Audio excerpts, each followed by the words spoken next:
আজকে নিজের হাতে নরম তুলতুলে পাউরুটি বানিয়েছি। সামনেই কুরবানি ঈদ, আর নয় দেরি, বানিয়ে নিন এইরকম পাউরুটি।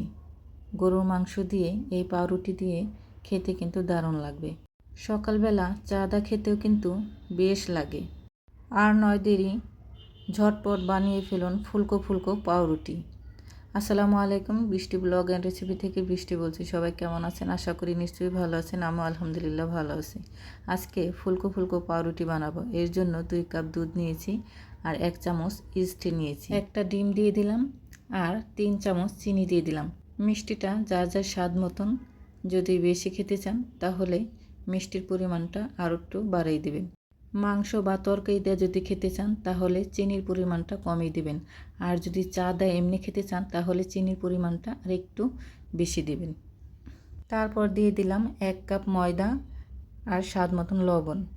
আমি এখানে মোট 2 কাপ ময়দা দিয়েছি আর আধা ঘন্টা জন্য রেস্টে রেখেছিলাম। আধা ঘন্টা পরে এসে দেখি ময়দা আমার ফুলে ডাবল হয়ে গেছে। তারপরও আমি আরও একটু ময়দা দিয়েছি। এখানে মোট 2.5 কাপ ময়দা লাগছে।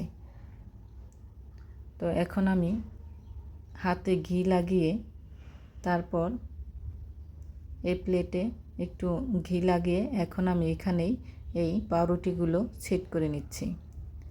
আমার আটার খামিটা একটু নরম হয়েছে, কোনো ব্যাপার না, এটা তেলে ভাজবো, একটু নরম হলো কোনো ব্যাপার না।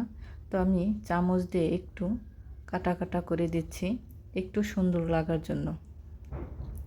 আমি আরেকটা বানাচ্ছি, দেখেন কিভাবে বানাচ্ছি। একটু গোল করে নিয়ে হাত দিয়ে চেপে চেপে ছড়াই দিলাম। তারপর একটা চামচ দিয়ে দাগ কেটে নিচ্ছি একটু সুন্দরের জন্য, তাছাড়া আর কিছু না। হয়ে গেছে।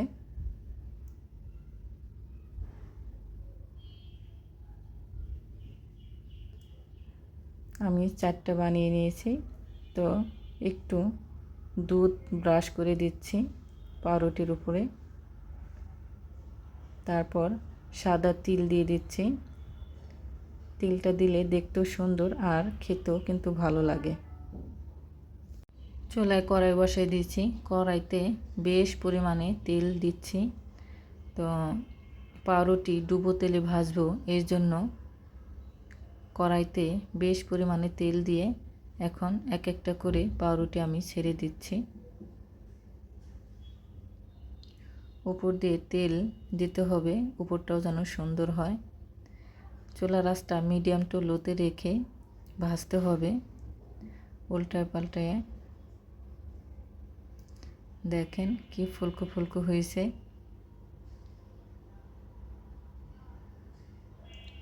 আমি আবারও 2টা দিয়ে দিলাম। আমার এখানে মোট 5টা পাউরুটি হয়েছে। কত সুন্দর হয়েছে দেখেন। 2.5 কাপ ময়দা দিয়ে 5টা পাউরুটি হয়েছে। এই পাউরুটি কিন্তু সব কিছুর সাথেই চলবে। চাদা খেতেও ভালো লাগবে, গরুর মাংস, নিহারি সব কিছু দিয়েই খাওয়া যাবে। তো চিনির পরিমাণটা যখন কম হয়েছে তাহলে গরুর মাংস দিয়ে খেতে কিন্তু খুব ভালো। সামনেই কুরবানি ঈদ আসতেছে, তো কুরবানি দিতে সবার ঘরে ঘরে মাংস থাকবে। তো আপনারা এইভাবে পাউরুটি বানিয়ে নিন, খেতে পারবেন। দেখেন ভেতরটা কত ফুলকো হয়েছে আর কত জালি জালি হয়েছে। তো ভিডিওটি যদি ভালো লাগে লাইক কমেন্ট করবেন, শেয়ার করবেন, ইউটিউব চ্যানেলটা সাবস্ক্রাইব করবেন। আর ফেসবুক পেজটা যারা দেখতেছেন প্লিজ আমার ফেসবুক পেজটা সবাই ফলো দেবেন। আল্লাহ হাফেজ।